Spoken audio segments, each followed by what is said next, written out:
Wow, grabe ang ganda. Swerte ko nakuha ko si cinnamon roll. Alas 12 na ng tanghali at uwi na si Kappa Girl sa school. Sigurado ako maya-maya lang dito na si Kappa Girl sa bahay ko. Chat pala siya sa akin ang sabi niya, Kuya Dux, meron akong star. Yung promise mong Sanrio blind box ha. Dahil may star siya, tinupad ko yung wish niyang Sanrio blind box. Madami at iba-ibang laman ng mga Sanrio blind box. Pero ang wish niya si Kuromeo kaya si cinnamon roll. Eto, sobrang excited ako kaya sinilip ko muna yung laman. Kita ko nga kulay puti. Wow, si cinnamon roll nga ang laman. Sigurado ako matutuwa dito si Kappa Girl. Kasi yung favorite pa niya yung nakuha natin. Kito nasa strawberry pa siya nakalagay. Kaya para mas mapili niya pag-unboxing, pinalik ko ulit siya sa box at binalot ko. Kasi syempre, di ba, mas masaya kung ikaw mismo mag-unboxing. Eto nga at naibalot ko na. Maya-maya lang inakarig na ako na kumakatok sa bahay ko. Sumilip nga muna ako sa bintana para malaman kung sino. At nakita ko nga si Kappa Girl para masaya siya. Kaya eto, pagbukas ko ng pintuan, may pinapakita siya sa akin. Meron nga siyang star, 3 pa. Wow, Kappa Girl, ang dami mong star ah. Syempre po, Tito Dux, diba sabi mo kung magaling ako sa school, lagi ako may regalo sa'yo. Pwede mo naman, Kappa Girl, ang talino mo. Saan ka talaga nagmana?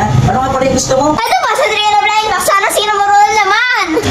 Okay. Kaya naman eto nga at pinaupo ko na si Kappa Girl. Eto na yung surprise ko sa kanya. Ano yung blind box? Ano yung Sanrio blind box? Okay na. Wow! Ang ganda! Ano kaya naman ito? Cinnamon roll! Halata naman na sobrang saya ni Kappa Girl. Dahil ang nakuha nga niya, yung favorite niya na sa cinnamon roll. Thank you, Tito Dux. Mukha mo talaga sa Nel Padilla. Huwag ka mag-alala. Lagi ako may star para lagi ako may regalo. Basta lagi mag-aaral ng mabuti. Promise ko na lagi may reward kay Tito. Hoy, Kuya Dux, may pasok pa kasi kami ngayong hapon. Papasok na ako sa school, babakita ako sa mga classmate ko. Okay, Kappa Girl, ingat. Grabe, oh, ganda, oh. Papalit-palit pa na color. Ganda.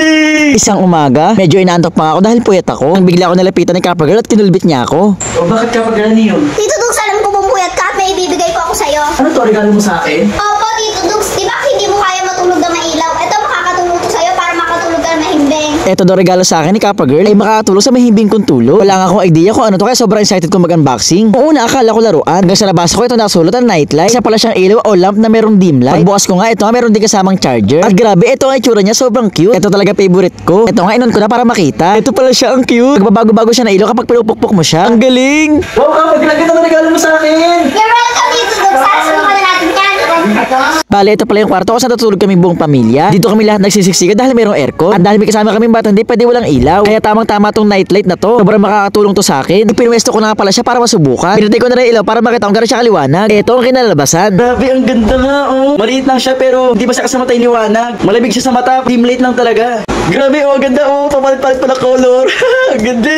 Sobrang dami pala niyang color. Pwede kayo mamili kung ano yung malamig sa pakiramdam nyo. Masasabi ko na sobrang effective to para sa akin ayaw ng ilaw. Mukhang makakatulog na ako na mahimbing neto. Ito pala yung mga tinatawag na dim light lang. Ito yung mga liwanag na hindi ka masisilaw. Ito rin yung liwanag na masarap sa pakiramdam kasi hindi ka makakaramdam ng init.